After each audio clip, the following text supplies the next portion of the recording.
ছোট ভাই, দেখলাম গার্লফ্রেন্ড নিয়ে ভালোই আনন্দে আছো। হ্যাঁ,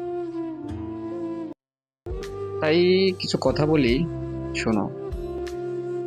এই আনন্দ বেশি দিন লাস্টিং করবে না, জানো। কিছুদিন গেলে 6 মাস 1 বছর লোকে কিন্তু জানবেই। তারপরে মেয়ের বাড়ি থেকে বিয়ের কথা বলবে, মেয়ে তোমাকে বলবে। তারপর হয়তো অনেক চেষ্টা মেষ্টা করে সাহস যোগায় বন্ধুদের থেকে বুদ্ধি নিয়ে এই সেই করে সামনে দাঁড়ালে।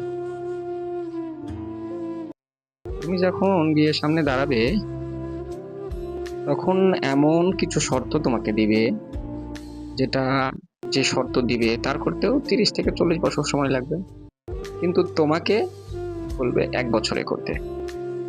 তখন বুঝো। তাই বলে